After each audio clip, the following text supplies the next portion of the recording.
Hello, everybody. Good evening. Happy Wednesday. I'm Gina Page, president and co-founder of AfricanAncestry.com, and I'm so happy to have you join me this evening for a special conversation with a very important friend of African ancestry. If you all are new to who we are, African Ancestry is the pioneer of genetic ancestry tracing for Black people all around the world. And we play a particular role in Black identity by helping Black people to transform the way we view ourselves and the way we view Africa through connecting to Africa using our DNA. We've been doing this work, it'll be 22 years, I think. Yeah, 22 years in February. So we've been doing this for a very long time and proudly doing the work. So I want to welcome you to this conversation that we're having this evening.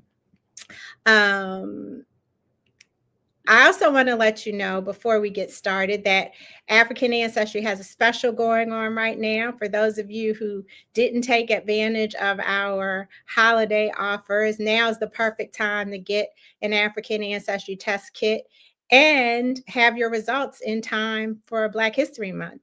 And around about the end of Black History Month, you'd be able to know where you're from and have a whole new perspective on your family's Black history. Shout out to Lakita. Thank you for joining us. Reconnected is in the building as usual. It's good to see you.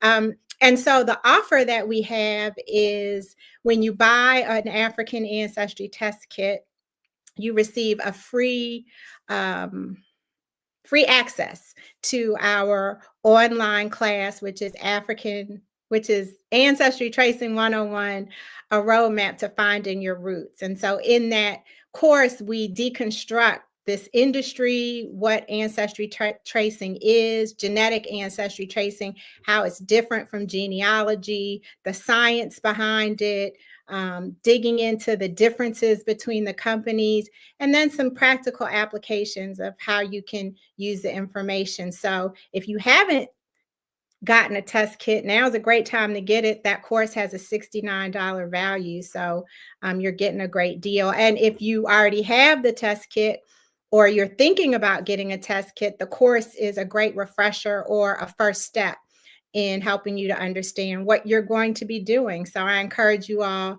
to check that out. And it's also good to see, I don't ever think I'm saying your name right.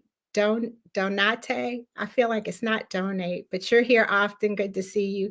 HR Roberts, Heather's in the building. Good to see you, Heather. Thanks for being here. So the reason we're here tonight is because we're going to Colombia. If you're familiar with African ancestry, you know that we have African ancestry family reunions. And for the past, I'd say 4 years, we've been traveling home to the motherland, to countries like Sierra Leone, Ghana, Cameroon, and next week we're going to Nigeria to take people who have traced their ancestries to those places home. People also come with us who haven't traced to those places, but what everyone has in common is that they're African ancestry family. And we have these culturally immersive experiences in the countries. And Heather can attest to that. Others who have taken the test, you can look at our YouTube channel, our Insta, and see the experiences that people have had on our trips.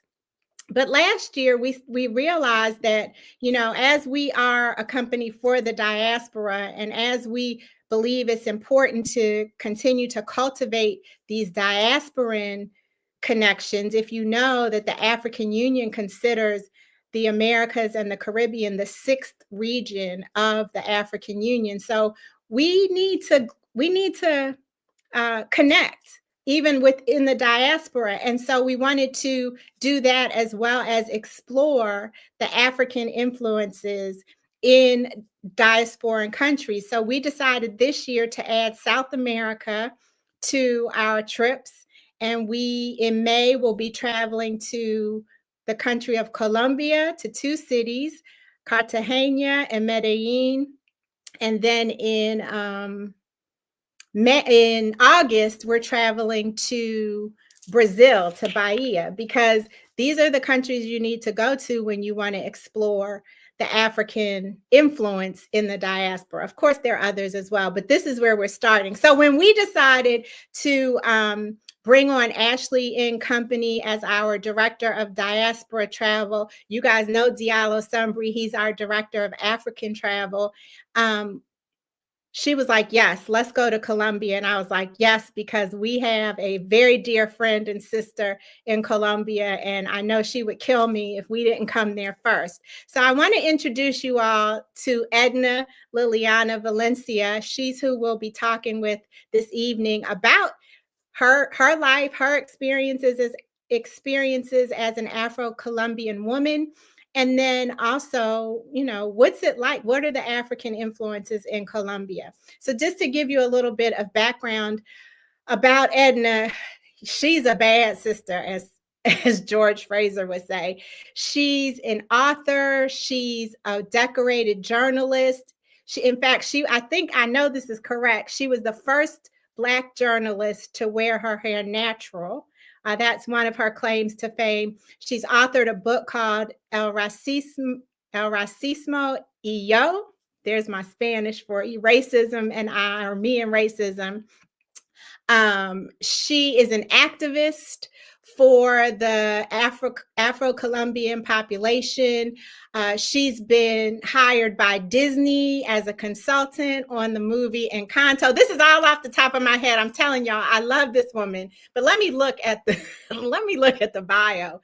She has served as part of the Colombian Ministry of Culture. She was the international press secretary for the vice president of the republic. And we know that that's an Afro-Colombian woman. She's a social commentator, communicator. She's an influencer. She owns a hair salon. She's an entrepreneur. Listen, okay, that's enough. Let me bring her on. You guys should be hyped to welcome. Please, let's put some Colombian flags in the chat, or some fists in the chat, or some books in the chat to welcome Edna Liliana Valencia. Hello, hello, hello. Welcome. Hello, my dear Gina. Hello, everybody. I'm so happy to be here with you again. I'm so excited about this trip to Colombia. I have been thinking about this for years. So I'm very happy to know that soon, really soon, you will be here with us. And yeah, thank you for all the introduction. That's a lot. I really appreciate to be here, and I admire you a lot. Listen, I'm proud to say all those things about you, and to do it less formally than a traditional reading of your bio, because I think it deserves the excitement and the passion that exemplifies who you are and the work you do. So I know a little bit about your story because you have been a guest of ours on our lives in the past. I think it was 2022 where you came on. You are an African ancestry family member. So you are part of the family, but everybody doesn't know about your greatness. So can you talk about a little bit about your background and what inspired you to become to wear your hair natural on the news and to become an activist and all of this, the incredible work that you do? Thank you, Gina. Yeah, I think what you already said is really enough about my experience, but I just want to add that I'm a journalist. I'm a news anchor here in Colombia. And as you said, yes, I was the first one to look my natural Afro hair on the screen as a news anchor in the country, and I think in Latin America, a part of Brazil. And black aesthetic and Afro hair is one of my main points of work, to highlight that our aesthetic is also formal, is also professional, is also has also dignity. And I'm really committed with helping Black people, but especially Black women, to understand that hair is beautiful. To me, that's a real African heritage that is part of our body, of our resistance movement, of our aesthetic. And I think it's not fair that we spend our whole life using chemicals, affecting our health, affecting our identity, just to trying to look that we are not, trying to look that like the people that oppress our ancestors. So that's one of my points. That's why I used to be a news anchor wearing my natural Afro hair, talking about Africa issues, but because in the news here in Colombia and Latin America. We don't used to listen nothing about Africa in the news. Also, I wrote my book talking about racism in Colombia, talking about Black history, talking about being proud of our identity and our Afro hair. I have a beauty salon about Afro hair only. Afro hair, we do braids, we do moisturize, we do definition, but we don't do nothing about like straightening the hair, for example, or using chemicals. Also, I already worked with Walt Disney movie Encanto. I was a Black representation consultant. Was very important to me to be part of this team to highlight how Afro-Colombian, but also Afro-Latin people, we start to be part of this kind of narratives. If you remember Walt Disney movies from 80s or 90s, everybody was like the white princess with the blonde hair, like the Barbie. So yeah, I also work with the Vice President of Colombia. I used to be her press advisor. We went together to Africa, to 3 countries. That it was Kenya, South Africa, and Ethiopia.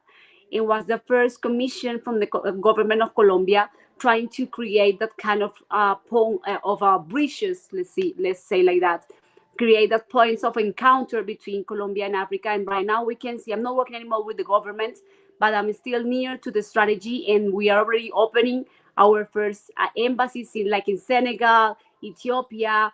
We are seeing the results right now in diplomatic terms. I hope to be able to see direct flights from Colombia to Africa. So that's a lot happening here in the country, and I'm so happy you are coming in this moment to our nice country.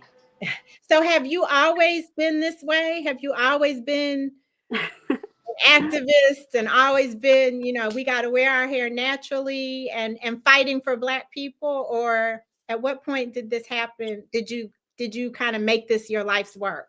Yeah, that's part of my book actually. Yeah, no, I grew up maybe um conscious of my Blackness, but not loving my Africanity. I think it's different. And I grew up, I'm Black, but I used to hate my hair. I used to straighten my hair. I used to know that being Black was like a color of skin, but I didn't have any idea about the history of Africa, what it means to be Afro descendants, not only to be a descendant of slaves from Colombia, and that's all I know. I didn't understand while my childhood and I know when I was younger. I didn't knew nothing about the Black history. I didn't know nothing about Africa. I didn't know nothing about, for example, the 55 countries of the continent. And at the end, it means that I didn't know a lot of myself. If you don't know where you come from, at the end, you don't know nothing about where are you going, who you are right now. So yeah, it was a point. I just to tell you the story.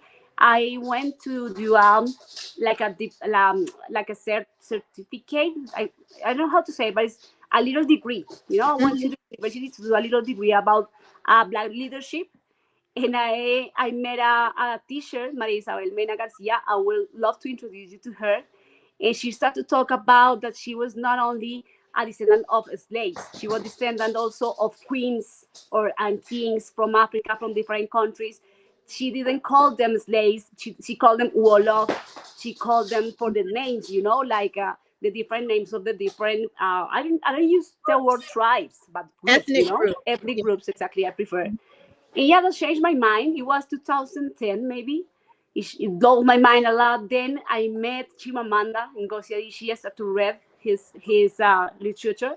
That changed my life also. Sorry for the noise. And at the end, it was a point. No, it was like 15 years ago, maybe, I think, when I decided to focus my career and my whole life in promoting Black identity in my country and around the world.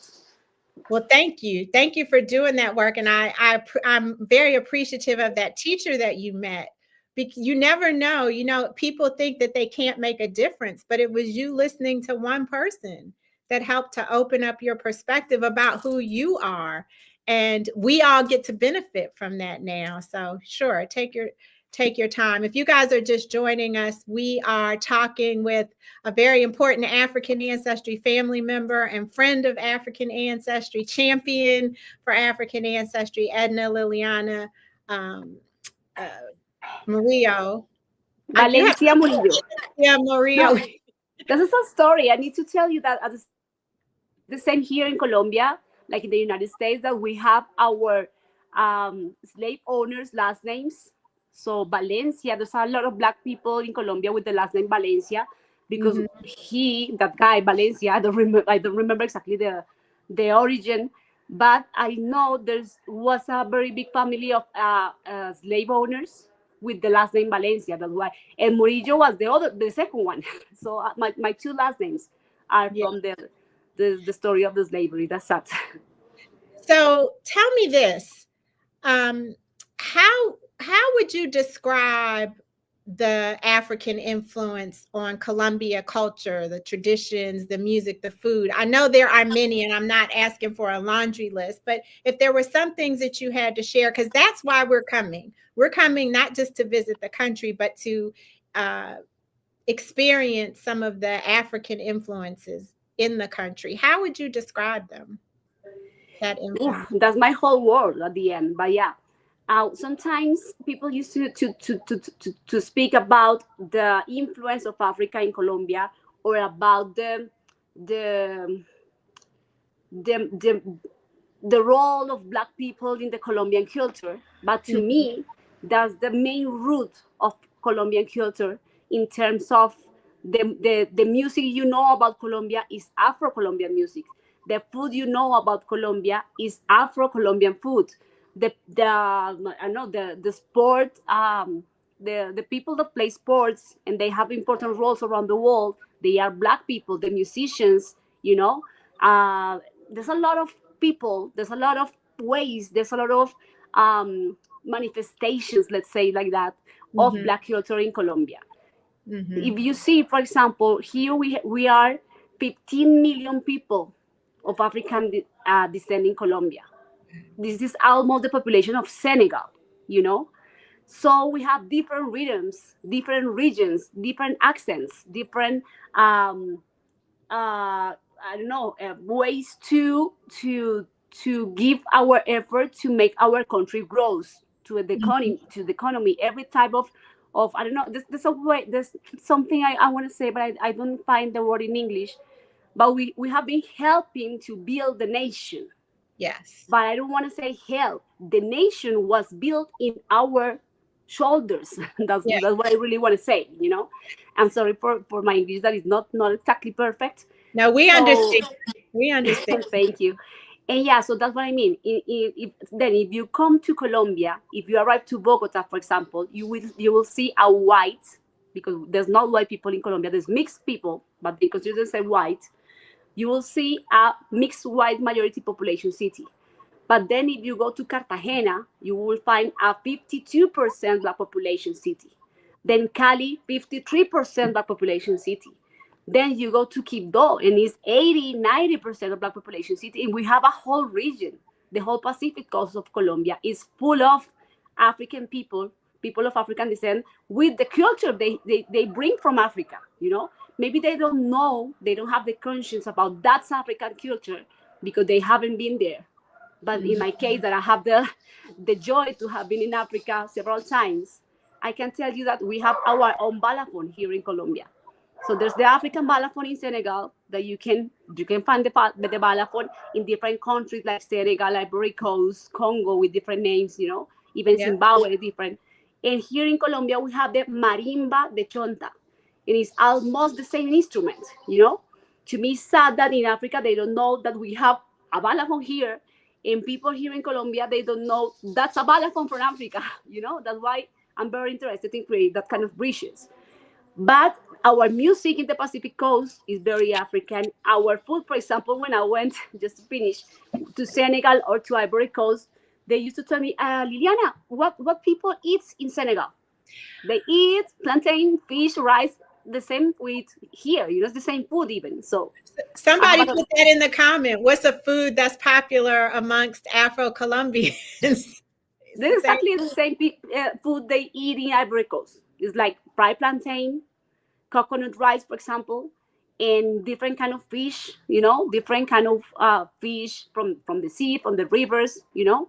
Of course, we have our influence from the indigenous population of Colombia. of course, we are victims of the colonization, and we have that white, I don't know, I don't know if it's a white identity, but European or Spain identity also, we have a fake story in the history books that tell us that we were only slaves here in the country. But at the end, we know, if, for example, I have, just to give you an example, there's a very popular food here in the center of the country. The name is mondongo. Mondongo. Mondongo is a word that comes from the kingdom of Ndongo in Congo. And at the end, it used to be the food that the slaves or the slave people, they used to eat, because the owners used to give them not the meat, but the intern organs of the pig. So it's very popular here. You have a lot of food from Africa. We have our own drinks, traditionally made from African way, made of sugar cane. That they are from the Afro-Colombian people in the Caribbean and the Pacific coast. So at the end, it's very different to separate, to separate Colombian culture from African culture. Maybe we are not very aware of it, but as soon as you are aware about what African culture is, you discover that Colombia is just a continent of the diaspora with the biggest Spanish-speaking diaspora in the world. I am ready to come right now. I don't even want to wait. I want to get on the plane and come now and visit. And it sounds like we're going to have to add a region to our next trip, that we need to come to the Pacific Coast. But I'm looking forward to visiting that with you in March. So let's talk about African ancestry for a moment. We have traced your ancestry. I remember that we traced on your paternal side, we traced to the Mende and the Limba people. And you did your maternal side too, right? Yeah, I did both. Okay. From the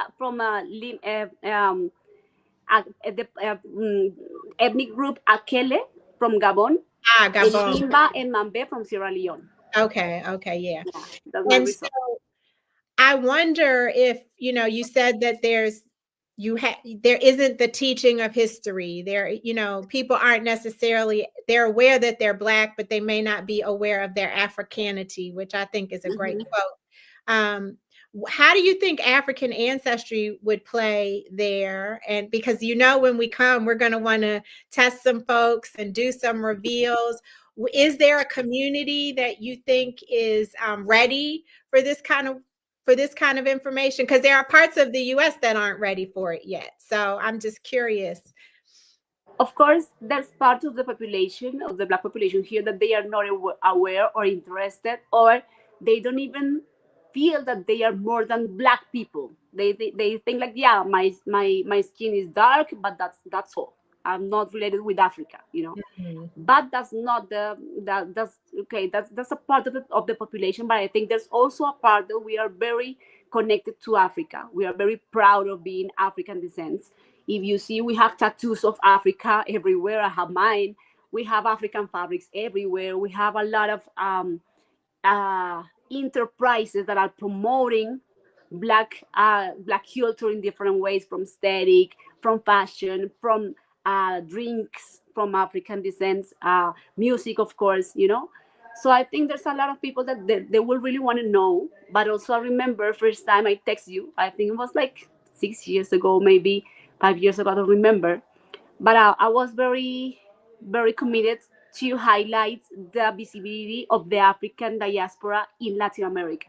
I think there's a lot of people that knows that there's a lot of Black people in Brazil, for example, or the Caribbean, like Jamaica, Cuba, Dominican Republic, or also, for example, in Guadeloupe, Martinique, and also in the United States. But there's not a lot of people that knows that there's Black people in Colombia, Panama, Ecuador, even Peru, so in Latin America, but especially in countries like Colombia, especially in countries like Ecuador, especially in countries like Panama.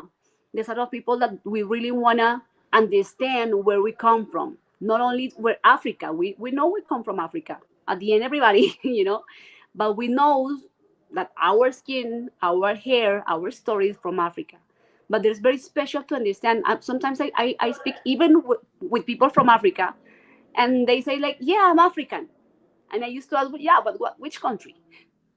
Which country? Which community are you come? Are you, because we need to to come out the idea that talking about Africa as a country, we don't do that. We can't not do that anymore.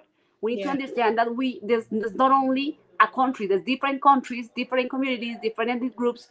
And to me, what is very special to promote that in Colombia, we start to understand really, really specifically where we come from in Africa to create an identity from our own perspective.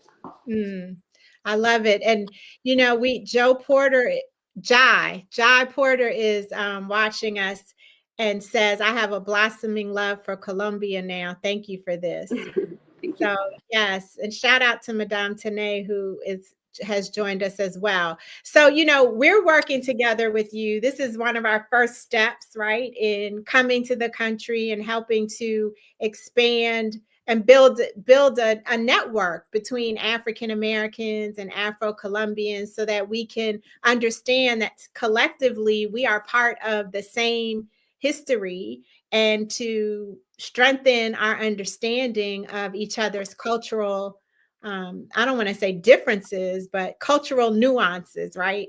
Your dog wants to participate. He's the one making noise. I'm so sorry about this. It's okay. I'm so sorry. And his name is Negus, like Haile Selassie from Ethiopia. Negus. I want to know. I love it. And so when we come to Colombia in May, we are planning to visit two cities, Cartagena and Medellin. And I know that in Cartagena, one of the major attractions for Black people is to visit Palenque. What can you tell us about why that's so special, such a special place to visit?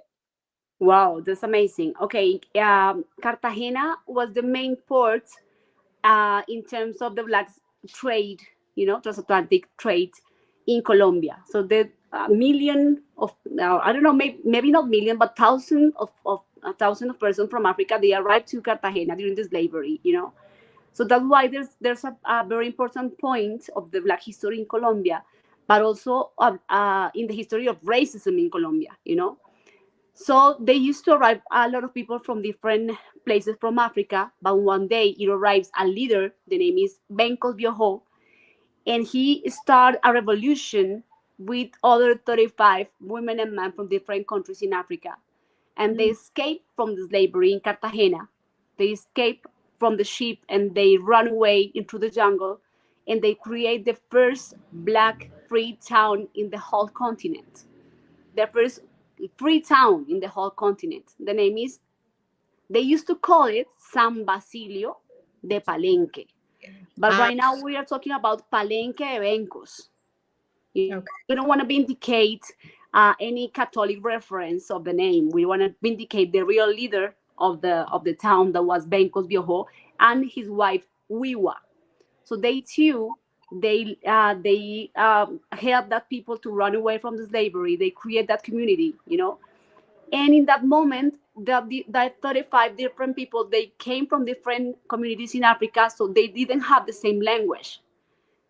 From that moment, they start to create a PG language from Kikongo and Kimbundu languages from Africa, mixed with a little of English, Spanish, and French. And right now, that language is patrimony of the humanity, and they are doing a lot of efforts to maintain the language alive, So if you are right there, you will find a Black community, very African, with dark skins and Afro hair. They look very African. They speak a Bantu language. Okay. And they have that story of resistance, After a couple, maybe decades, Spain recognized Palenque as a free town. At the end, they killed Bencos Bioho. A couple of years after that, they killed him as an example of,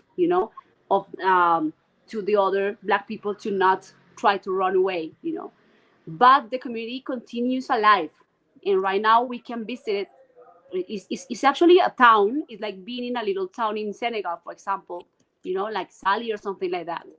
But when we understand the meaning of that history, that our history in Colombia and Latin America is not only being slaves, but to understand that resistance was part of our presence here from the first moment, that give us a different perspective of being Black in the diaspora, you Mhm. know, that make us understand that our people, they fight for their liberty, they fight for being free, you know. So that's why I love a lot the history of Palenque. We have to go there, you will love it. It blows your mind when you arrive there and you just find a little town, a little African town inside Colombia. Mhm. It's like traveling in the time, you know, like where I'm really in Colombia or I am in Africa, you know. It's very nice to see. And yeah, also Cartagena is very interesting. You know, there's a lot of Black culture in Cartagena. Also, the history of the slavery is more present in Cartagena. Palenque means liberty. Cartagena means slavery at the end. But Mm. they both are very interesting to understand the Black presence in the Caribbean of Colombia. Nice. And then we are also going to Medellin because we want to attend Negro Fest. Exactly. And I was excited to learn that you have worked with Negro Fest. Can you tell us a little something about that festival? Yeah, it's very interesting. It's a very, very different perspective. This is more about Afrofuturism. I don't know if you are Mhm. related with that term, Mhm. but this is a festival that has been growing in the last 7 or 8 years, created from a musician, a Black leader that is promoting a different perspective. This is not a history festival. This is not a folkloric festival. This is not a traditional festival. This is more um, alternative music, hip hop music, different aesthetics. You will see a lot of hairstyles, you know, a lot of colors, a lot of fashion styles. You know, it's not the traditional image of the folkloric festival that we also have a couple folkloric festivals that are also amazing, you know. But I love from Negro Fest that is giving us this perspective of creating our own identity from the present to the future, you know. Of course, taking in account the history we don't want to repeat, understanding where we come from, but imagining ways to be Black people in the present and in the future from our own perspective, not depending of what the society says that we need to have or we need to be. So Black people is in the service, Black people is into slavery. You need to cut your hair, you need to wear like that, or you have to be a lawyer, you have to be a doctor. No, it's like what I want to do, what I want to sing, what I want to project of myself. You know, so that's what I love. It's not a very very huge festival. It's kind of little festival, but it's very very special to us. Also, Black people in Medellin have been growing up. There's a lot of people coming from the Pacific coast to study in Medellin. So there's Black people very interested in the new epistemologies from Black people, from Black people, different talks, different ways to understand what kind of society we want to create. So I really love it. The director names is Satellite. If his artistic name, is a friend, is a singer, very connected with Salvador de Bahia also and with Brazil. So, for Mm. example, last year Brazil was the guest country of the festival. It was very nice. And yeah, that's what I can tell you. We have fashion in Negro Fest. A lot of this year we have a very big fashion show from Negro Fest in Medellin. So we have fashion designers, we have models, we have every fashion experience. We have entrepreneurship. Is promoting Black entrepreneurship in the festival. That's very important because we are changing the narrative of only being the employees. We want to be the entrepreneurs from the Black aesthetic, from the Black culture. So we are also promoting that part. We have cinema, we have art, we have music, of course, from different countries and regions. So it's very interesting to come.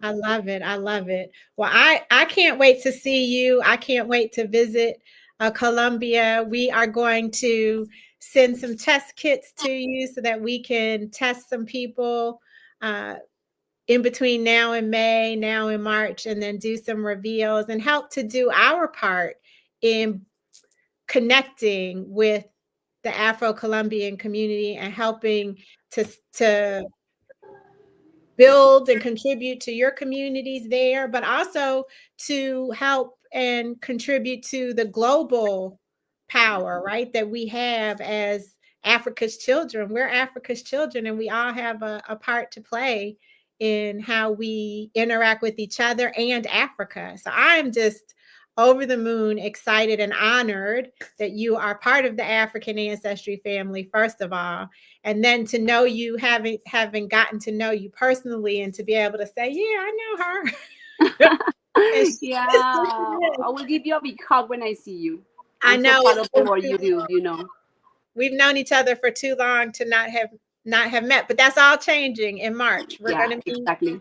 and we're going to come together. Everybody, please visit. Yes, we are everywhere. Jai says we are everywhere. Black people are everywhere. Please visit travel.africanancestry.com to get your spot on the trip. We have payment plans, we have double occupancy, single occupancy, all the things that you need to make your trip comfortable. We're going to be led by Ashley Company. As I mentioned, she's our director of Diaspora Travel. And Ashley, I don't know if you know this, Edna, but Ashley has traveled to over 110 countries in the world. Whoa. So we have a seasoned traveler who is well experienced with taking groups of people to Colombia, countries in South America, countries in Africa, countries in the Caribbean.